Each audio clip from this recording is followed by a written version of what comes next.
Yes. Hare Krishna, everyone. Welcome back to the Bhagavad Gita Study Circle. And we are in 119th session. And we are discussing chapter 11. And we have already covered 8 verses in this particular chapter. So, this is a very special chapter where the action is taking place, where Krishna is showing his Vishwarupa. This is called the Vishwarupa Darshana Yoga. So, it is a very special chapter, because here there are multiple things that Krishna is showing in reality to Arjuna. And this is a kind of realization of all the knowledge that he has heard from Krishna before. So Krishna has told, I am the starting, I am the end, and I am the middle, I am the source of so many great things that exist in this universe.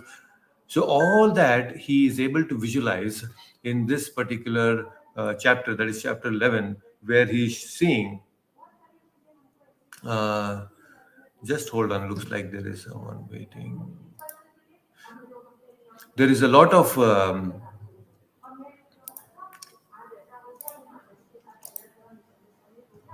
activity that is happening here, and Krishna is amazingly, he is able to show everything at one place to Arjuna. Just give me a minute.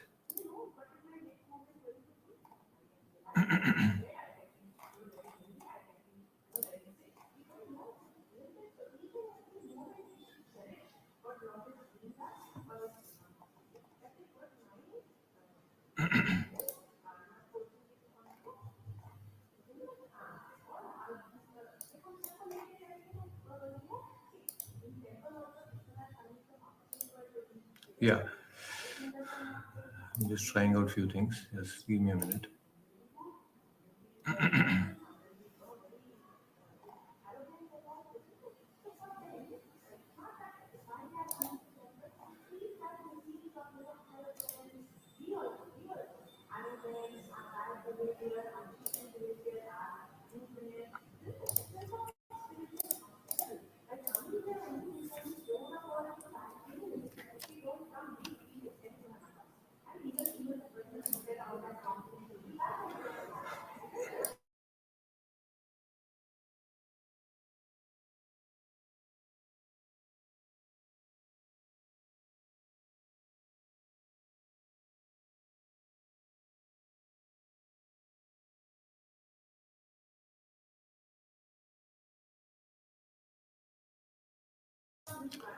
Yes, sorry for that interruption in between.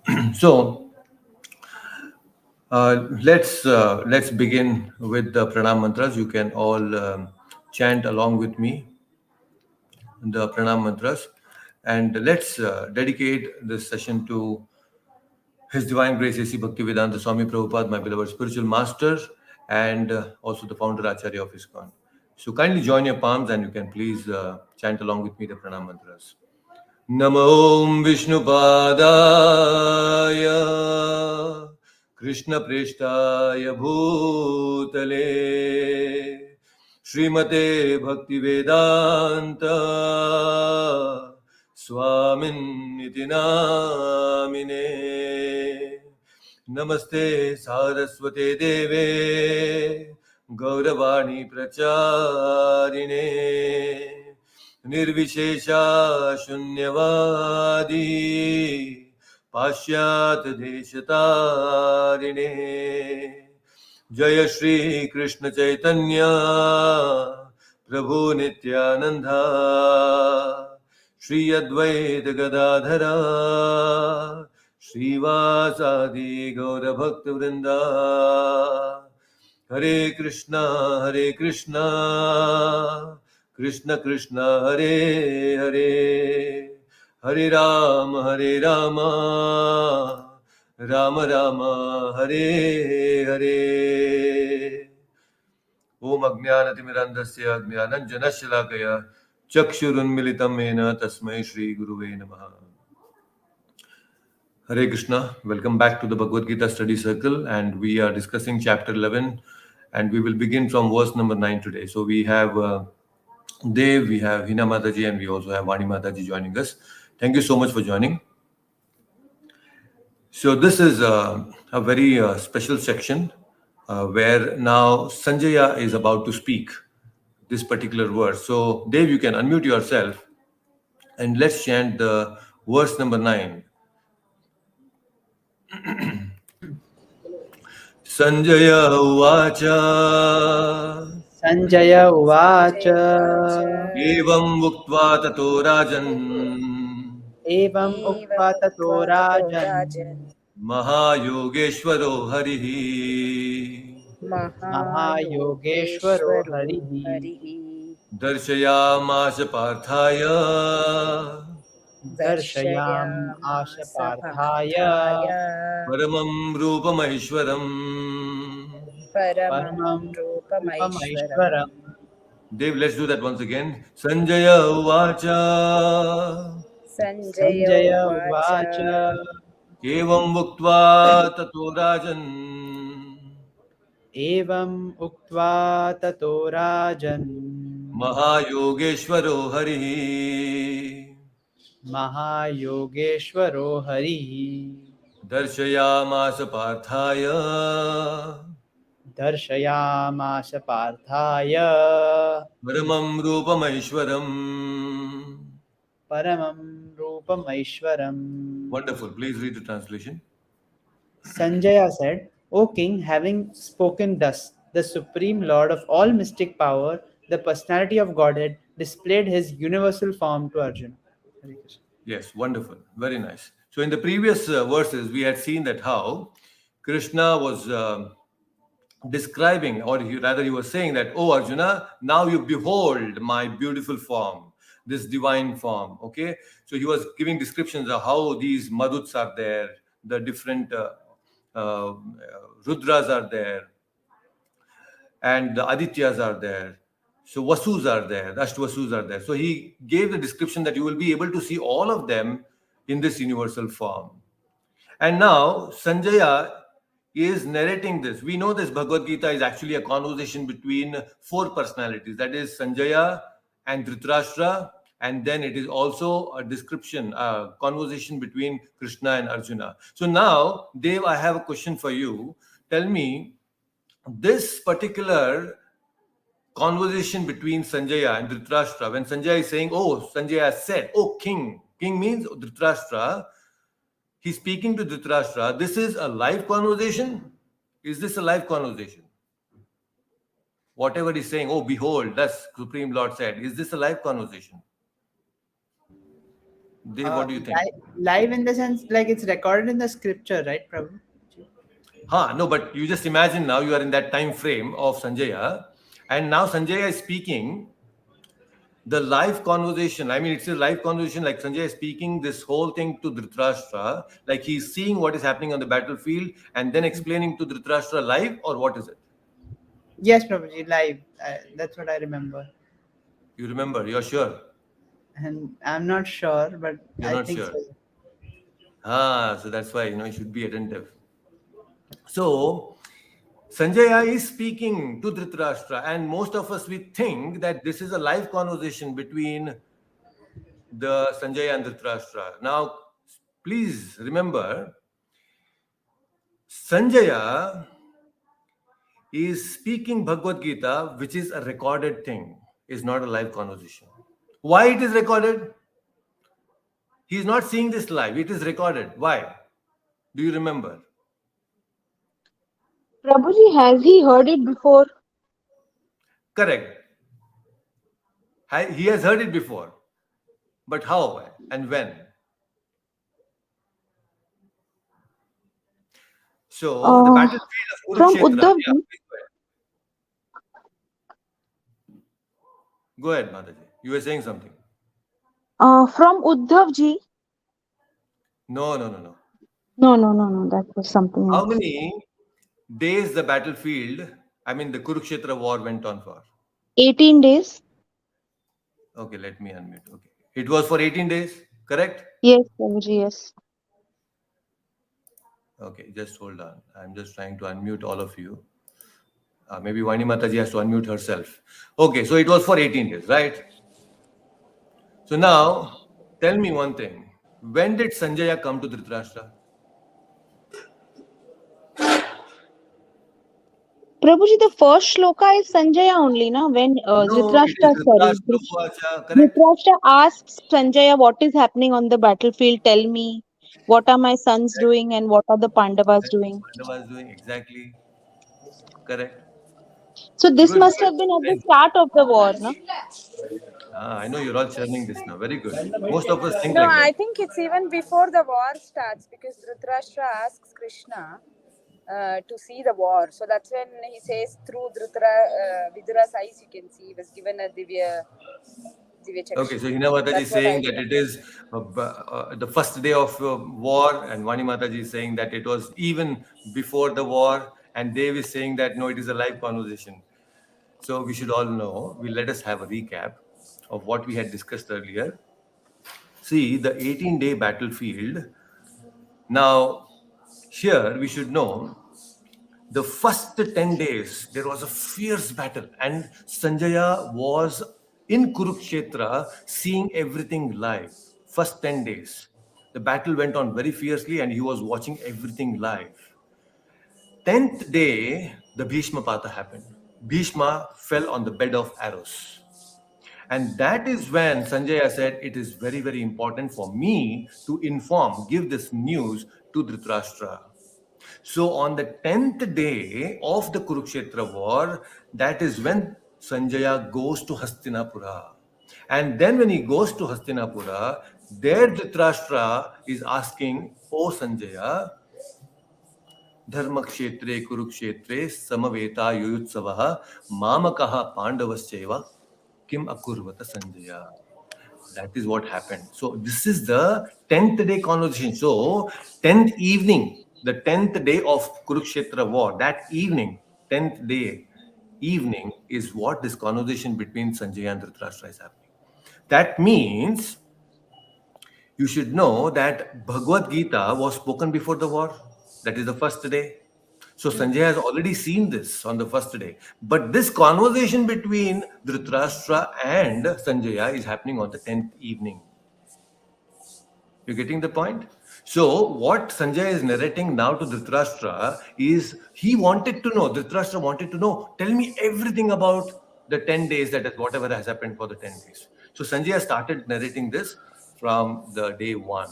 And that is when he started saying that how Krishna Arjuna, he took the chariot in between the two armies, and they started speaking, and the conversation started between Arjuna. So this is how it all started. So this conversation between Sanjay and Dhritarashtra is happening on the 10th evening. So this is a recorded one.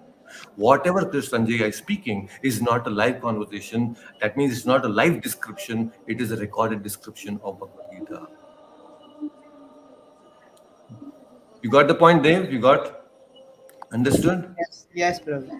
Yes. You remember I had told you this about earlier also in some session. So this is very important. When we know this chronology and everything, that is why this is Bhagavad Gita study circle. We need to study Bhagavad Gita, not just read Bhagavad Gita, right? So now this is on the 10th evening. This is where the conversation is starting, and he is about to speak. Who is about to speak? Sanjay is speaking right now. He's saying that, oh, king, listen to me now. I'm going to describe everything that I've seen on the first day. What I have seen? Oh, this is I have seen. The Supreme Lord of all the mystic power, the personality of God, and displayed his universal form to Arjuna.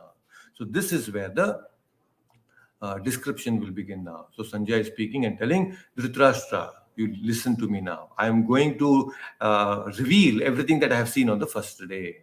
Now, very interestingly, how could Sanjaya see everything and hear everything in the battlefield? Now, you see, there is a fierce war, battle happening. There is so many astras and shastras, and so many conch shells are being blown. There are people, shouting out the war cries.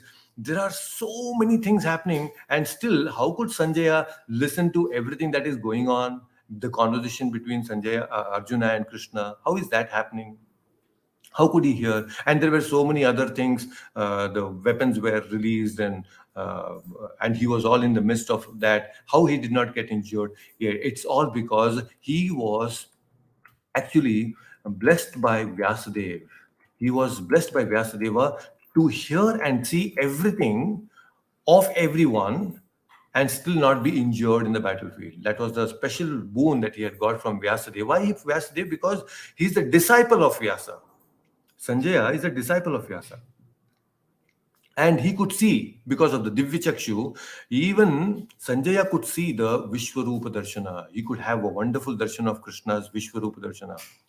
Interestingly, you should all know that Dhritarashtra, who is the father of Dhritarashtra? Who is the father of Dhritarashtra? Bharat Maharaj. Really? Bharat.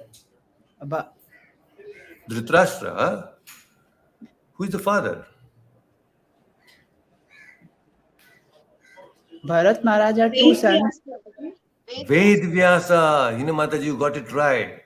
Ved Vyasa is the father. He is the father because Ambika and Ambalika, they both were, they got these children, Pandu and Dhritarashtra, from Ved Vyasa, right? So Ved And even Vyasa, Sanjay, Vidura. Vidura and Vidura. Yeah, So yeah. all three of them are from Ved Vyasa. Now Ved Vyasa is the father. He could have directly given this supreme special vision to Dhritarashtra directly, but he did not give. He's giving it to his disciple, not the son. Just see. Actually, Dhritarashtra was given that, in a sense, you please take and you want to see this war. Dhritarashtra says, no, I don't want to.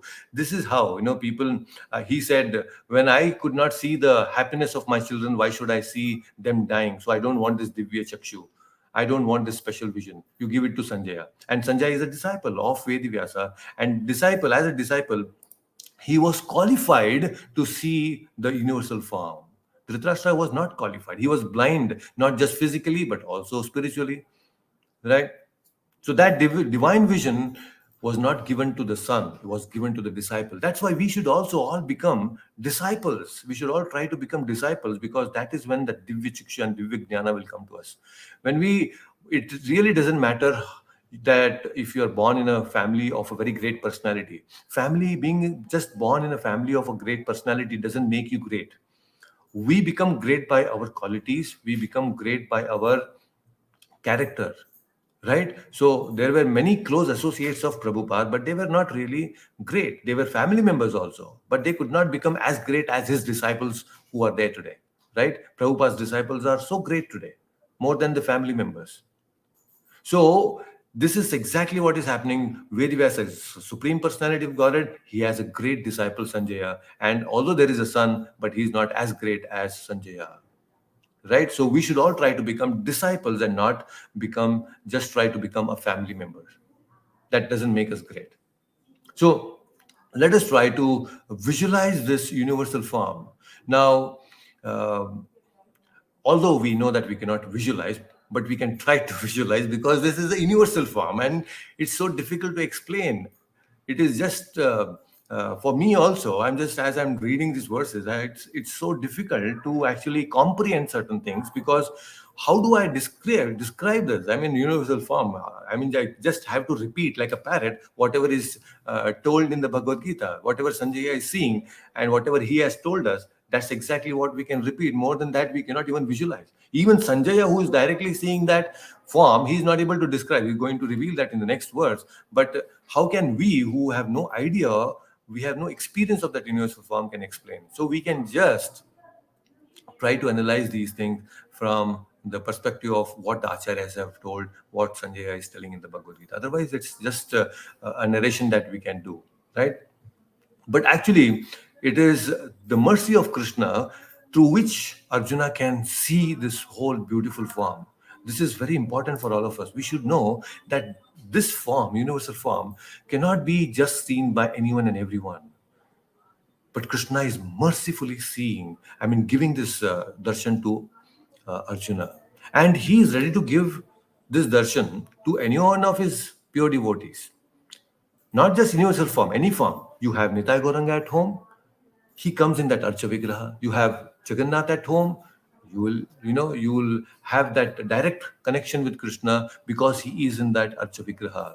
He can come in metal, he can come in stone, he can come in wood, he can come in any form. He's right there. But we do not perceive his presence right now. We are not able to perceive that presence of Krishna. He's there in your Laddu Gopal, right? When you're worshipping, Hina Mataji is offering some nice kheer or nice dry fruits every day. Laddu Gopal is accepting because you are whatever out of love you are giving, he is going to accept that. But we are not able to perceive. Similarly, Jagannath, Baldev, Subhadra, Vani Mataji has a small deities. She's offering something to the Lord, and he's accepting all of that. He mercifully comes into this form. He also mercifully comes into universal form. Arjuna wanted to see universal form. He showed his mercy. We wanted to see him as the small Jagannath Baldev Subhadra. He comes. You wanted to see him as Laddu Gopal or Nitai Gauranga. He comes like that. That is his special thing. But we should know and try to understand that Krishna is Yogeshwara. That is what Sanjay is saying. This Yogeshwara, he is so powerful, he can show us any beautiful forms. Any beautiful forms which are spiritual in nature. But we do not have the spiritual eyes. So we should purify ourselves to see that spiritual form. Right? So Yogeshwara, Krishna, who is so beautiful that he can give his darshan anywhere and everywhere. When I say anywhere and everywhere, it's practically anywhere and everywhere. Parikshit Maharaj saw Krishna in the womb of Uttara. He gave darshan in the womb of Uttara. Can you imagine? He is a small little baby, not even born, still inside the womb of Uttara, and already there is a fierce Brahmastra released pointing towards him. And this Krishna takes a very small little form, goes there into the womb, and then he protects Parikshit Maharaj. How he takes that form? He's Yogeshwara. Sanjay is saying, oh, this Yogeshwara is now going to see display his beautiful form, universal form. That Yogeshwara, who actually can show a universal form, can also take a small form and get into the womb of Uttara and protect Parikshit Maharaj. And that Parikshit Maharaj, that little boy, that small baby, saw that little Krishna in the womb, and he became so fascinated by this form that he was searching for this form when he came out. The moment he came out of this mother's womb, he was like trying to examine each and every person. Oh, is this that person that whom I saw in the womb of my mother? Oh, is you? Are you the person? Are you the person? Parikshan. He was doing parikshan of everyone. Are you that person? Are you that person? Because he was analyzing each and every person, his name became Parikshit. He's Yogeshwara. So this is so special. Krishna is ready to show us all the forms, provided we are ready for it. But we are not ready. And we are very proud of so many technologies today, especially in the medical field also. When we treat someone, especially the cancer patients, where they give this chemotherapy, when they try to do this chemotherapy, there is the bad cells which are burnt out, but when we burn out, there are very good cells also which get burnt out, right? This we cannot avoid that. It is the doctors are helpless. But you see, Krishna, Yogeshwara, is so powerful. He gets into the womb of Uttara and protects only that baby without disturbing Uttara. Uttara is perfectly fine. The Brahmastra comes and Brahmastra is absorbed. That's it. Nothing happens to Uttara. That is the perfection with which Krishna works. That's why he's Yogeshwara. Doctors are not Yogeshwara. I'm just giving that example just so that it's a very mundane example, but still I'm just giving you that how we cannot treat even cancer patients properly, but Krishna Yogeshwara can treat so beautifully and protect us all the time in any situation. Whether you are in from womb to tomb, anywhere Krishna can protect us. Even in the tomb, even if we are dead, he can bring us, make us alive. That is the situation. That is how Krishna is. That's why he's Yogeshwara, right? And then this form of universal form, which Krishna is going to show to all of us, is all going to happen in one place. Just like, I don't know how many of you have got an experience of going to watch a cricket match or a football match in the stadium. So, it's so difficult to actually visualize everything that is happening in the stadium, in the ground, on the ground. But there are some big screens which are put up, and then you see, and then you, oh, Relish, although you are there, sometimes you'll not be able to see when the batsman hits the ball. You're just wondering where is the ball. You can't see that because it's so small and tiny. But when you see it in the big screen, oh, it is. Oh, yes, yes, yes, I can see it now. So with the help of the big screens, you can visualize where the ball is moving, right? And then your neck automatically you predict that, and then you start seeing it live. But you actually take the help of the big screen. So similarly, now Krishna is going to show his universal form, but he needs a special aid. Krishna is giving that special aid, the Divya Chakshu, to Arjuna, and he has already given now, and he is going to tell, now you watch my universal form. So Sanjay is saying this is all going to happen. Krishna is showing his beautiful form. So that is where Sanjay has stopped. And next, let's go to the next verse. So, Hina Mataji, you can unmute yourself. Let's chant the next verse, the verse number 10. Okay, right? 10 and 11 are together, so we will chant 10 and 11 together.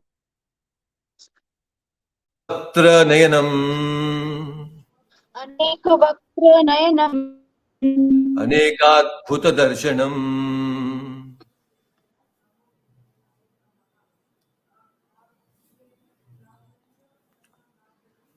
Okay, is there a problem? Okay, let's do that once again. Anekavaktra Nayanam Anekavaktranayanam Anekadbhuta-darshanam Anekadbhuta-darshanam Anekadivyabharanam Anekadivyabharanam Yanekodyatayudham. Divyanekodyatabudham Once again, Anekavaktranayanam Anekavaktranayanam Anekadbhuta-darshanam Anekadbhuta-darshanam Anekadivyabharanam Anekadivyabharanam Divyanekodyatayudham. Divyanekodyatabudham Once again, and the next verse. Divyamalyambharadharam Divyamalyambaradharam Divyagandhanulepanam Divyagandhanulepanam Sarvascharyamayam devam Sarvascharyamayam devam Anantam Vishvatomukham. Anantam Vishvatomukham Divyamalyambharadharam. Divyamalyambaradharam Sorry, Divyamalyambharadharam Divyamalyambaradharam Divyagandhanulepanam Divyagandhanulepanam Sarvascharyamayam devam Sarvascharyamayam devam Anantam Vishvatomukham. Anantam Vishvatomukham. Wonderful. Please read the translation. Arjuna saw in that universal form unlimited mouths, unlimited eyes, unlimited wonderful visions. The form was decorated with many celestial ornaments and bore many divine, unpraised weapons. He wore celestial garlands and garments, and many divine scents were smeared all over his body. All was wondrous, brilliant, unlimited, all expanding. Hare Krishna. Hare Krishna. Thank you so much. So this is a very beautiful explanation here. Now, Arjuna is saying that, Sanjaya is saying that Arjuna saw something very wonderful. And what is that? He saw a universal form with unlimited mouths, unlimited eyes, unlimited wondrous visions. Now, how can, we try to visualize this? It's just so difficult. I mean, I can only show you this image here. That's it. I mean, more than this, it's difficult to explain. But you can see in this particular image that how there are so many devatas, there are so many heads and so many mouths, and somebody is entering into the mouth, somebody is coming out of the mouth. Krishna is practically having everything in that universal form. This is just a you know, glimpse that we can get through the artistic, whoever the artist is, they have so beautifully done this. We really need to appreciate this devotee who has made this beautiful image. I mean, just to visualize this also, it's so difficult. He must have really done. And see, Krishna is there, Arjuna is there on the chariot. Now they sat there on the chariot, and Krishna is showing all this beautiful form. They didn't go to PVR, or they didn't go to Inox to go and see that 3D movie or 4D movie. It's nothing of that sort. Right there, they didn't go to any of those. Just sitting on the chariot, they're able to actually see this whole beautiful universal form. Just look at that image. Sometimes I get bewildered by seeing this. There are fire, emanating from some mouths. There are so many. Krishna is going to explain, and Arjuna is going to see that how Dhritarashtra, not Dhritarashtra, Duryodhana, and Dronacharya, Bhishma Pitama, everybody is entering the mouth of Krishna. Everybody is dead. Krishna is saying, Arjuna, look at all this. You are thinking of killing them, but I've already killed them. They're all done. They're all finished. You just take the credit of killing them. That's it. Everything is done. So it is a very, very special form, really very special form. So let us try to understand a little bit about this particular, verse where unlimited mouths, unlimited eyes. Sahasrasirisha Purushaha Sahasrakshas Sahasrapat Sabhumim Vishwato Vishwa Ashtadishtata Dashangulam. So there are Sahasrasirisha Purusha. In the Purusha Sukta, we have seen that the description of there are hundreds and thousands of heads, the hundreds and thousands of eyes, and Purusha Sukta also explains about this universal form. But here there is a difference in the sense this is beyond our conception. Why beyond our conception? Because we humans on Bhuloka, we have a perception of 3D models. We can only perceive three-dimensional things. Now, Krishna is not showing anything three-dimensional here. Please understand. Universe is not three-dimensional. It is multi-dimensional universe.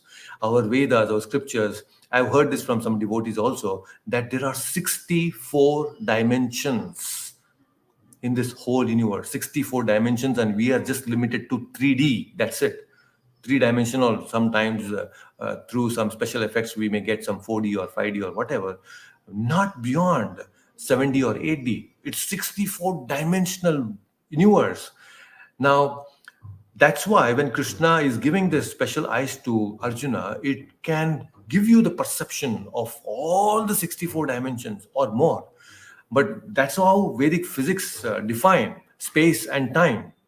So these are different dimensions. The 64 dimensions are all based on the level of consciousness we have. So the more you actually develop your consciousness, you will be able to perceive more and more dimensions in this universe. So the yogis, when they acquire the Ashta Siddhis, eight Siddhis they acquire, Anima, Lagima, Prapti, like that. When they have all these Ashta Siddhi, when they get all these Ashta Siddhis by Kriya Yoga, all these Ashtanga Yoga, they practice and they get it. They also later get additional 8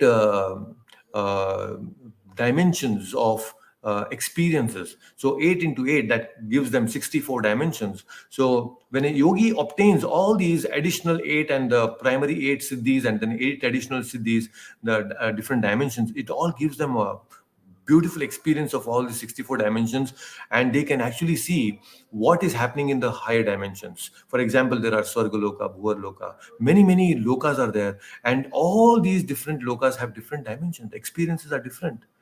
Just to give you an example, there is one pastime of Banasura. It comes, in the Puranas, that Banasura had 1,000 arms, and he could hold 500 bows and shoot arrows with all his 1,000 arms.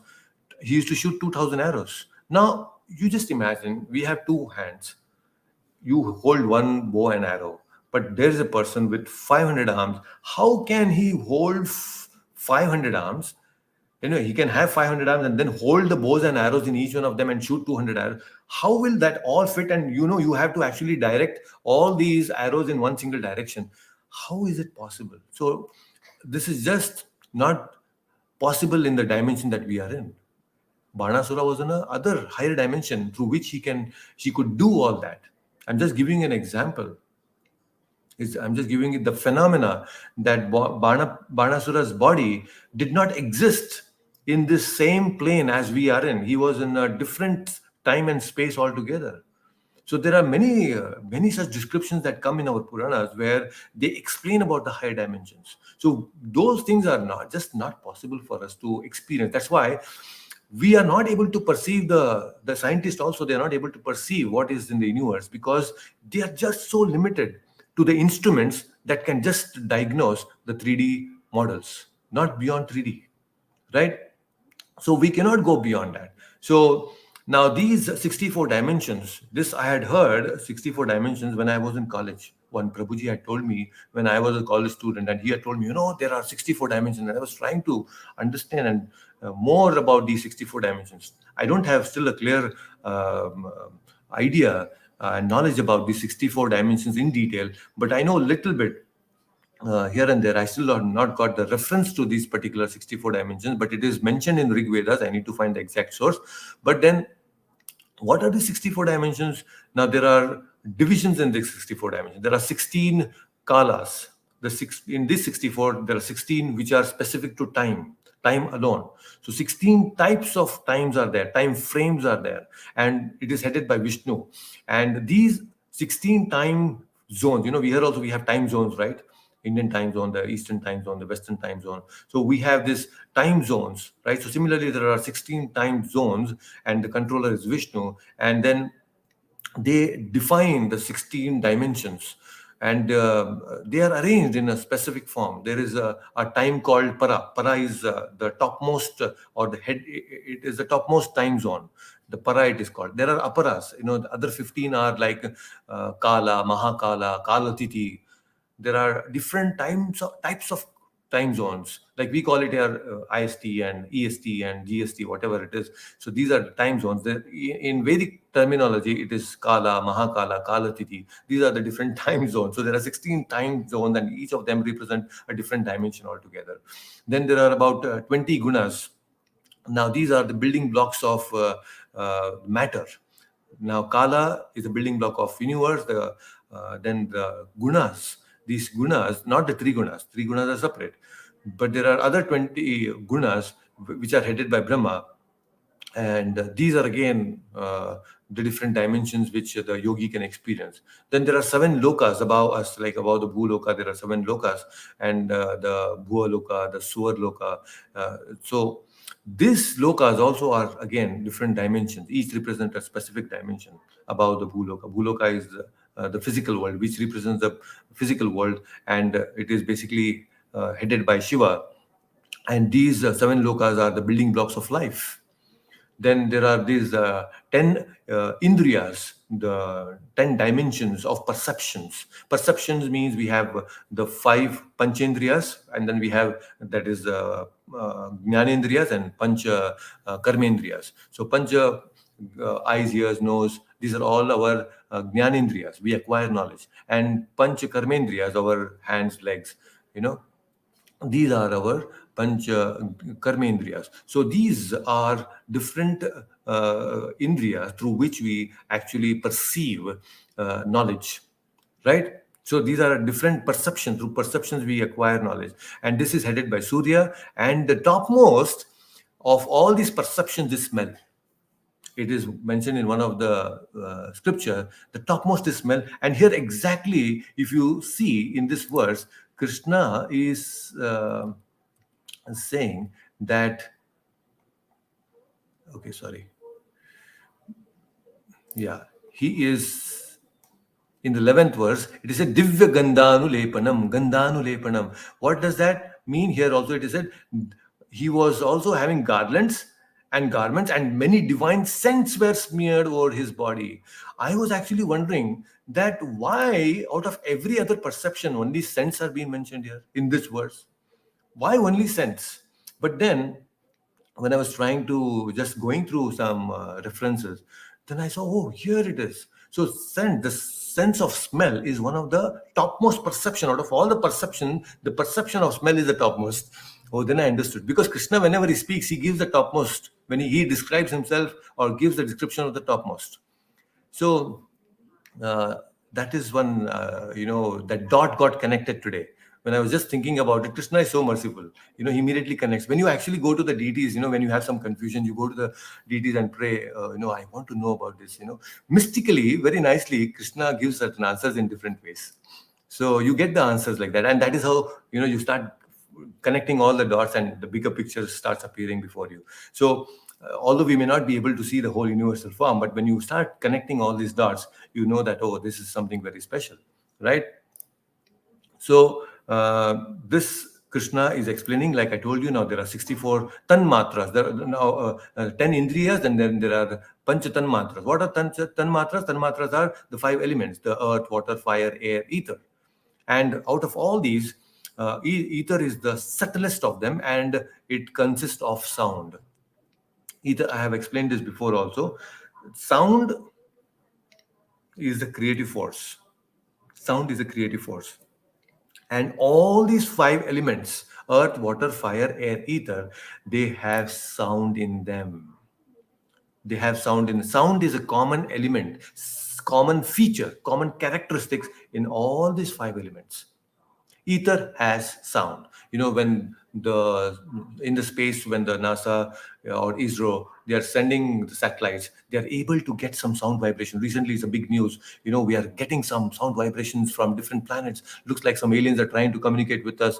So there are some sound vibrations in the ether, in the space, which they are trying to detect. And then you take the next element, air. When you start the fan, when the fan moves, the blades move, they make sound, right? So in air there is sound. When air gushes so fast, then there is sound, it makes sound. Fire, when it burns, it makes sound. You see the clap here, the earth. My body is nothing but earth, this body. When earth hits earth, it makes the sound. You take water, drop of water, and put it in the bucket of water, tipic, tipic, it makes that water. So water also has what? Sound. So all these five elements, the common feature is sound. And of course, they have certain additional things, which I'll not go into detail right now, but I'm just talking about the 64 dimensions here. And these 64 dimensions are all explained. And then there are three gunas. The three gunas, sattva, rajas, and tamas. But there are two more, this makes 62, but another two I'm just trying to figure out. Maybe that's mind and intelligence. So I need to clarify that. So once I get the answer, I'll definitely share with all of you. So these are 64 dimensions. And Sanjaya, he is describing whatever he could perceive, and we can just repeat what Sanjay is saying, nothing more than that. It's just very difficult to understand beyond what Sanjay is speaking or the acharyas have told, right? So this is the significance of the different dimensions that are there in this world, and these 64 dimensions we can implement in our life. But for that understanding, we need to practice our sadhana. We need to do our sadhana perfectly and inculcate whatever Prabhupada has told seriously, so that you start getting the experiences of higher and higher perceptions and higher and dimensions. It is very much possible. A devotee is not affected by the material conditioning. Why? Because he exists somewhere else. His consciousness is not at the level of where we are. Wherever Prabhupada went, there was Vrindavan. He went to New York, Vrindavan was with him. He went to San Francisco, there was Vrindavan with him. He carried Vrindavan to London, to America, to Japan, to Australia, to Africa, to even hell. If Prabhupada goes, he will carry Vrindavan there, because his consciousness is Vrindavan consciousness. He exists in that particular platform. So a devotee is unaffected by all these things, because he raises himself above all these lower dimensions. So we should come out of this three dimension. And so many things, our emotions, our lifestyles, we are all so cluttered with just these three dimensions. We are just not able to perceive higher things, because we are so blocked with this body. All these things, our perceptions are so limited and narrow. We are not able to experience the higher things. So we need to break all these barriers, the mental barriers, the intellectual barriers, the ego barriers, and then you can actually understand the higher dimensions of the soul and the Paramatma. Okay, so these are certain things which Krishna has explained in the, I mean, Sanjay is speaking. And let's go to the next verse. So, Vani Mataji, you can unmute yourself. Let's chant the next verse. That is verse number, we will have verse number 13. Yeah, let me display that. 13 or 12. 12, I think. Tatraikas, Tatraikastam Jagat Tatrikastan jagat krishnam Pravibhaktam Anekadaha pravibhaktam anekadha अपश्यद् देवदेवस्य apashyadeva devasya शरीरे पाण्डवस्तदा. sharire pandavastada Once again, तत्रैकस्तं जगत्कृत्स्नं tatrikastam jagat krishnam प्रविभक्तम् अनेकधा pravibhaktam anekadha अपश्यद् देवदेवस्य apashyadeva devasya शरीरे पाण्डवस्तदा. sharire pandavastada. Wonderful. Please read the translation.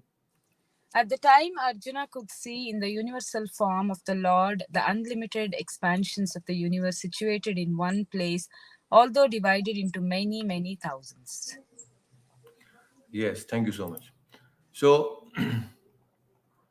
it's a very straightforward thing.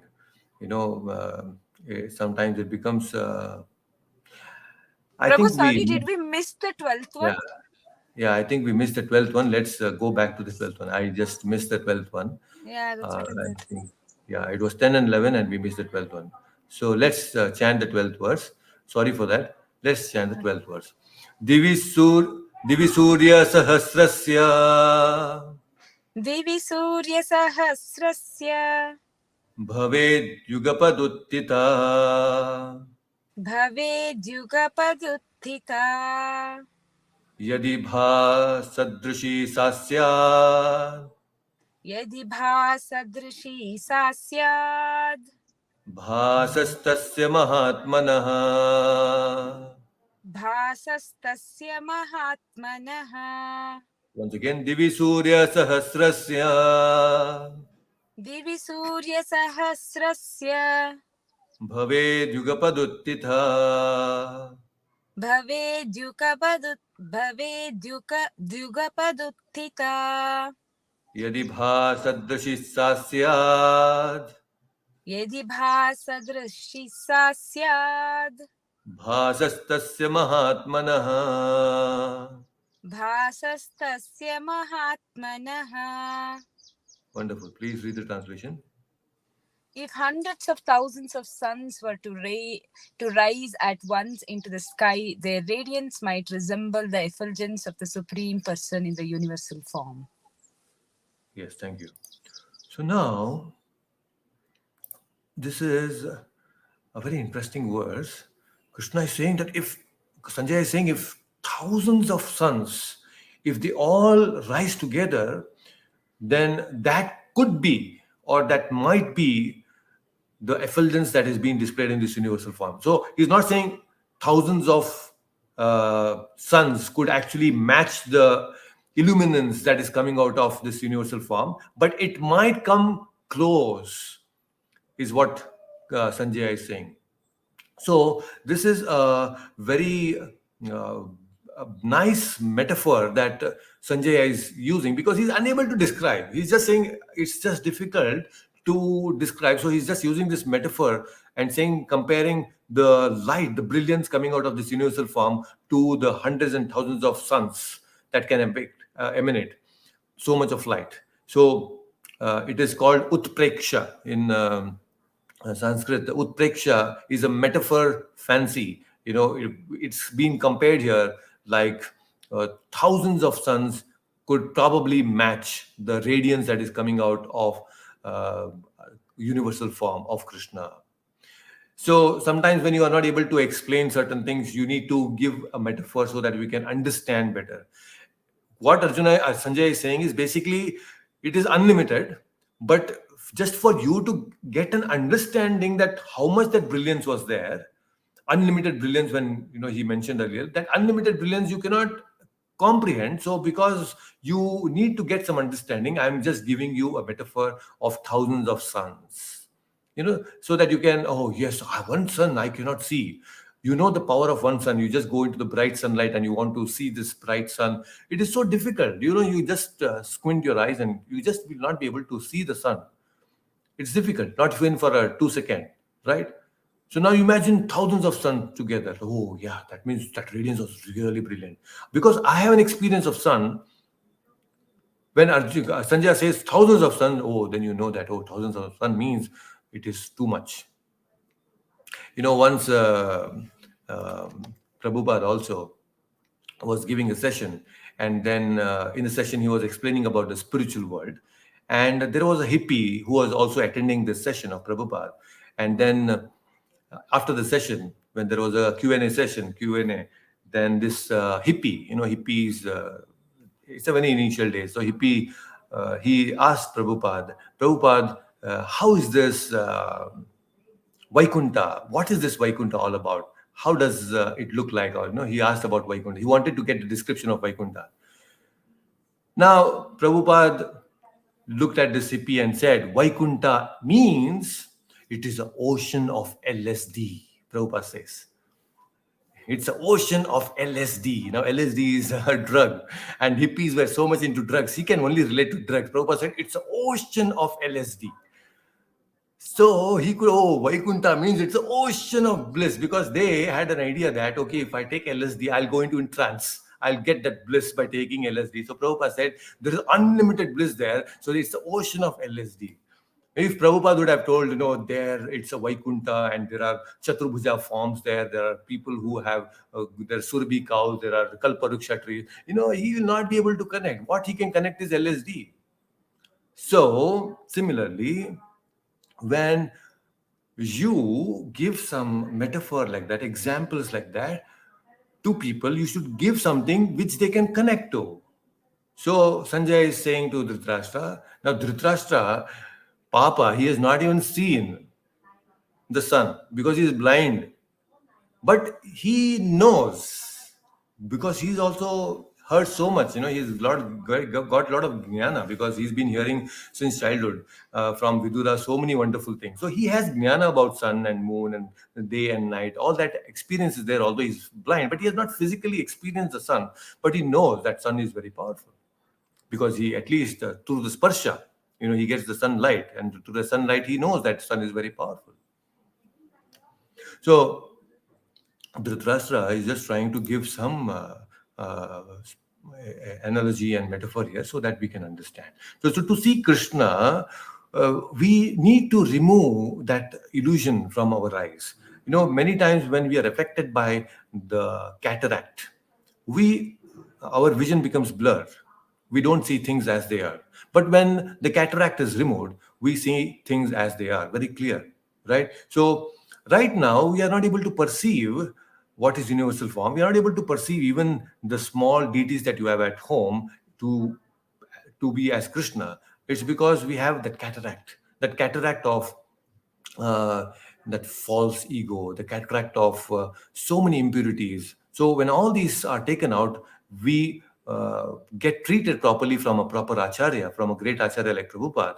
Then Prabhupada, actually, he gives us that divya chakshu. Om ajnana timirandasya jnananjanashalakaya chakshur unmilitam ena tasmai shri guruve namaha. We chant this, right? What is he doing? He's giving us that divya chakshu. So Prabhupada removes that cataract of illusion, and then we can perceive Krishna as it is. That is special. That is very special. So we should remove our illusion slowly but gradually. We should put our endeavors day in and day out, doing sadhana, serving Krishna all the time. That cataract is gone.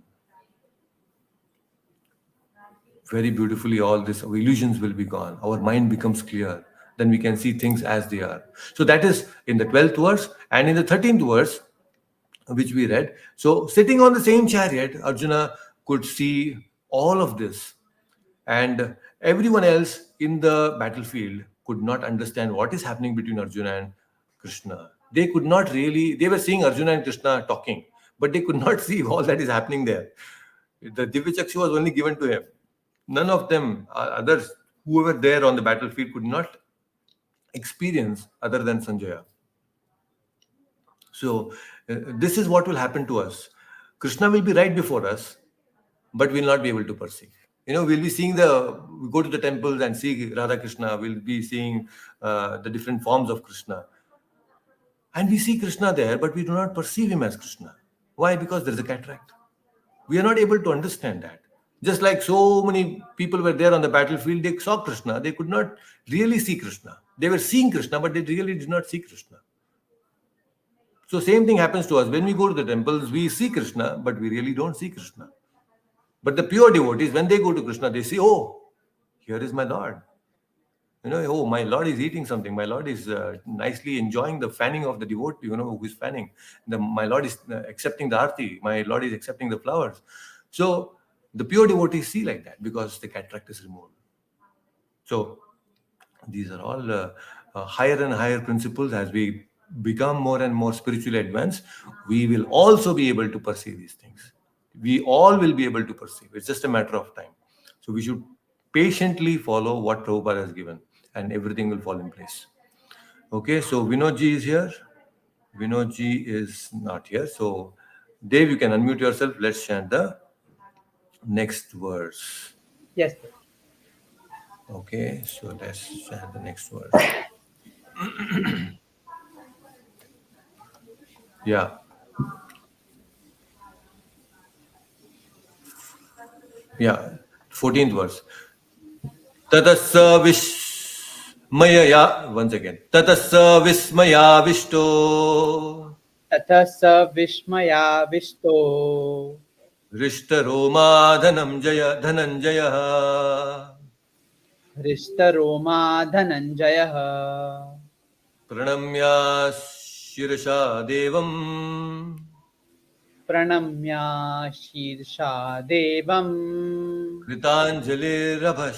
Abhashata. Kritanjalir abhashata. Once again. Tatassa vismaya vishto. Tatasa vishmaya vishto. Rishtaro dhananjaya. Hristaroma dhananjaya. Pranamya shirasha devam. Pranamya shirsha devam. Kritanjalir abhashata. Kritanjalir abhashata. Wonderful. Please read the translation. Yes. Then, bewildered and astonished, his hair standing on end, Arjuna bowed down his head to offer obeisances and with folded hands began to pray to the Supreme Lord. Wonderful. Thank you. So now Sanjaya has seen Arjuna getting bewildered. He is seeing the universal form, Arjuna is seeing the universal form, and seeing Arjuna's bewilderment and astonishment, Sanjaya is saying that in Arjuna there is romanchana. Romanchana means he's getting goosebumps after seeing this huge, beautiful form. I don't know if it is beautiful, but it was very ghastly form also. But it is massive. And seeing this universal form, there is romanchana. Arjuna, he immediately bowed down and paid obeisances, and with folded hand, he started praying to Krishna. So this is very interesting. So there is romanchana, he's bowing down, and then he started offering prayers. So this happens, all of us when we, start advancing in spiritual life, and when you see the deities or when you read something in Bhagavad Gita or in any scripture, sometimes you get goosebumps. And that goosebumps is like, oh my God, this is because you're absorbed in Krishna, you're absorbed in thinking of Prabhupada. You get goosebumps. Oh my God, so much Krishna is done for me. He has done so much for my existence. Prabhupada has done so much for giving us the right knowledge and giving us the right path. So much they have done. When you think and get absorbed in whatever we have received from Acharya and from Krishna, you get bewildered. Oh my God. Why bewildered? Because I'm getting so much, I don't reciprocate. And still they are giving me so much. That is mercy. So, although Arjuna had already bowed down to Krishna in the second chapter itself, 2.7, he said, right, Karpanya dosho pahata swabhavaha prichami tvam dharma sammudha chetaha yashrehasya nishchitam bruhitan me shishyasteham shadimam tvam prapannam. He said, Shishyasteham shadimam tvam prapannam. I accept you as my spiritual master, O Krishna. He accepted, but he had love. He was having that respect, but that respect was combined with love in second chapter. But now here there is respect, but there is astonishment. There is no love. Here he's seeing different form altogether. Earlier he was seeing Krishna and that was love, natural love. But now he's seeing universal form. He's astonished. He's wondering, oh my God, this is Krishna, but not Krishna. He is something else also. More than what I thought. He's more. So that love is now transformed into wonder. Respect was there, but the love which was there before is now transformed into wonder. Now, this is very special. When we deal with Krishna in the five rasas. There are five rasas: Shanta rasa, Dasya rasa, Sakhya rasa, Vatsalya rasa, and then there is Madhurya rasa. Five rasas are there. These are five primary rasas in which are predominant, very powerful. I mean, they are in the foreground most of the time. But when these five rasas, they take a back seat, in the sense they go into background, then there are seven secondary rasas that emerge. And very beautifully, Rupa Goswami explains about these seven secondary rasas. What are those seven secondary rasas? Raudra. Raudra means anger. There is devotion, there is Shanta or there is Dasya, but along when the Dasya rasa or Sakhya rasa that goes into background, there is a possibility that there is a Raudra that can come. That's anger. Anger in a spiritual way. So first is Raudra. Second is Adbhuta. Adbhuta means astonishment, wonder, that what Arjuna is experiencing now. That is wonder, Adbhuta. That is another rasa, Adbhuta rasa. Then there is Hasya rasa. There is comedy. There is a lot of fun, when the Gopas and the Gopis, when Radharani also, when she pulls the legs of Krishna, there is a lot of comedy that goes on. That comedy is also there. So that is another rasa that comes into picture. That is Hasya rasa. The fourth rasa is the Veera rasa, chivalry, very powerful. Fourth rasa where you show your heroic things. So that is Veera rasa. When Rama is fighting Ravana, that's a Veera rasa. He's enjoying Veera rasa. When Bhishma is fighting with Krishna, that is Veera rasa. Krishna wants to enjoy that Veera rasa. And then Daya. Daya is compassion. There is mercy. That is another rasa. And the sixth is Bhayanaka. Bhayanaka rasa is horror. Sometimes there is horror also. In that experience of horror is there. And then there is seven, that is Bibhatsa. Bibhatsa means shock.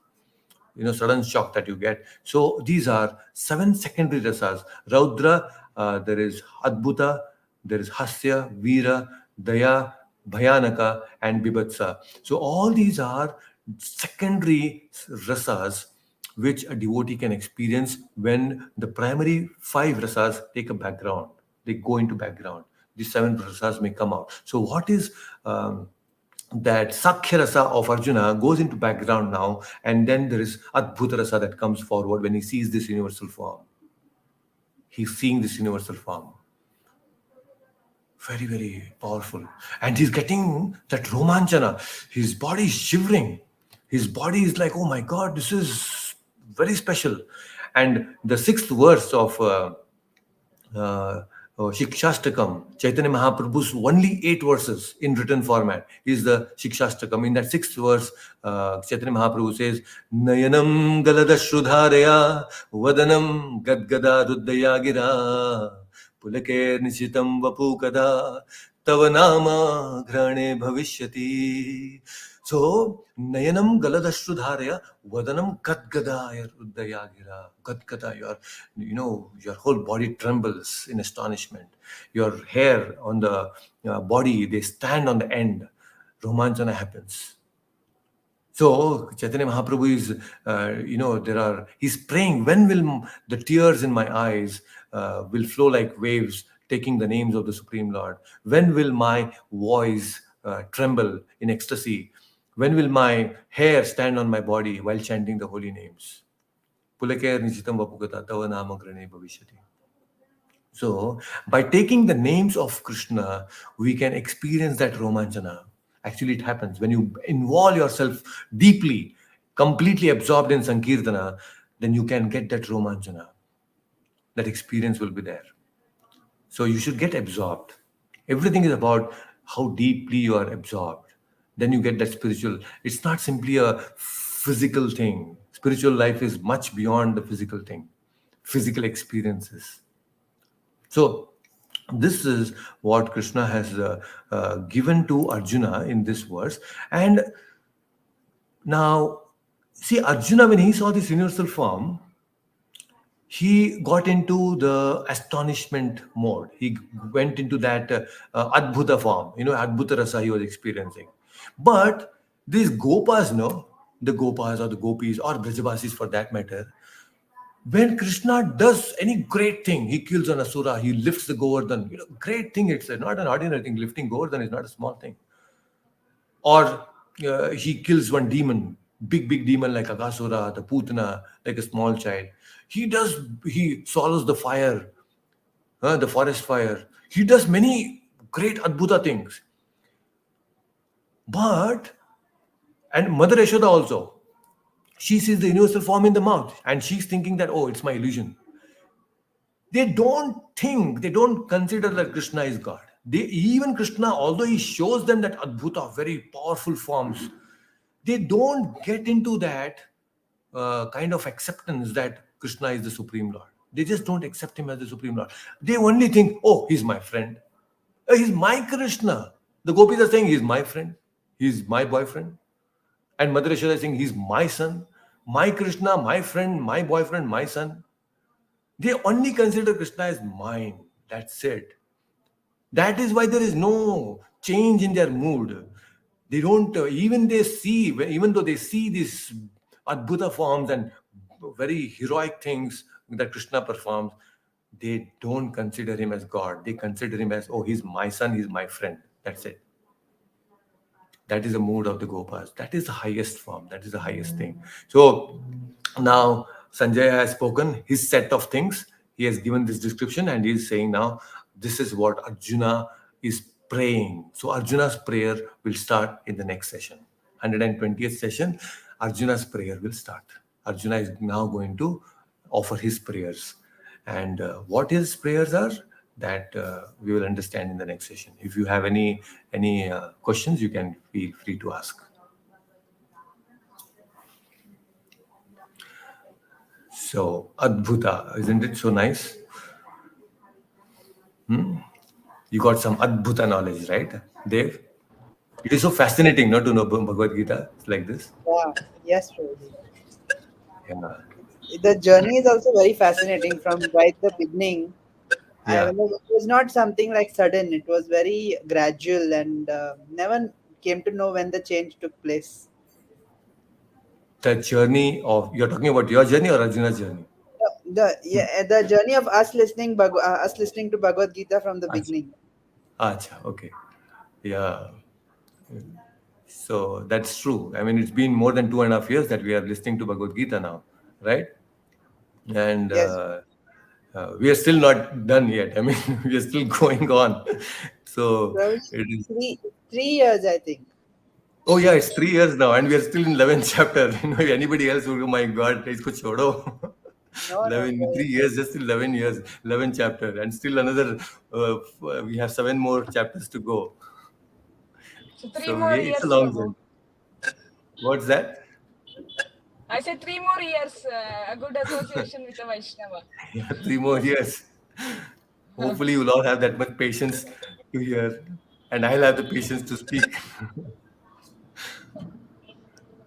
Prabhu, how do you perceive this? This is just, I can't even imagine the thousand suns, the effulgence of thousand suns. One itself, as you said, that we can't even, open our eyes for one sun. So this is just hard to even imagine. I can't even visualize. So, Yeah. No, just to give you an example, see, when you want to see the sun with your bare naked eyes, it is difficult. But suppose if you have a proper sunglass, and then you see, you will be able to see some part of it, right? And even during the solar eclipse, if you want to see the ring, solar eclipse happens and you want to see the golden ring, you cannot see it with the naked eyes. Then people will wear those special glasses and you can see that. So, similarly, if you want to visualize, we cannot visualize with this eyes, but we can visualize if Krishna gives us this divine eyes, because Arjuna also could not see it. So Arjuna was given special eyes. Now, if you are so eager to see the universal form, then you have to pray to Krishna, and hopefully he will give you the Divya Chakshu, that special eyes like he gave to Arjuna, and then you will be able to perceive that. So we cannot see this. We cannot perceive. Not everyone can see unless we are blessed by the Lord. Certain things, that's why it's a descending problem. It's anugraha. Anugraha means it is given to us. So if we want to see, Prabhupada says very nicely, don't try to see Krishna, but act in such a way that Krishna wants to see you. That is more important. So we should not try to see Krishna, but when we act in such a way that Krishna will look at us, that is wonderful. Because if Krishna will glance upon us, then he can show us anything that we desire for. So we should act in such a way that Krishna looks at us rather than trying to see Krishna. Hope that gives you some idea. yes, Prabhu. Okay, good. Any more questions? Good. So we will continue from where we have left, and next session we will understand the prayers of Arjuna. Okay. So all of you, please take care until then, and we will again meet in the 120th session. Thank you so much. Hare Krishna.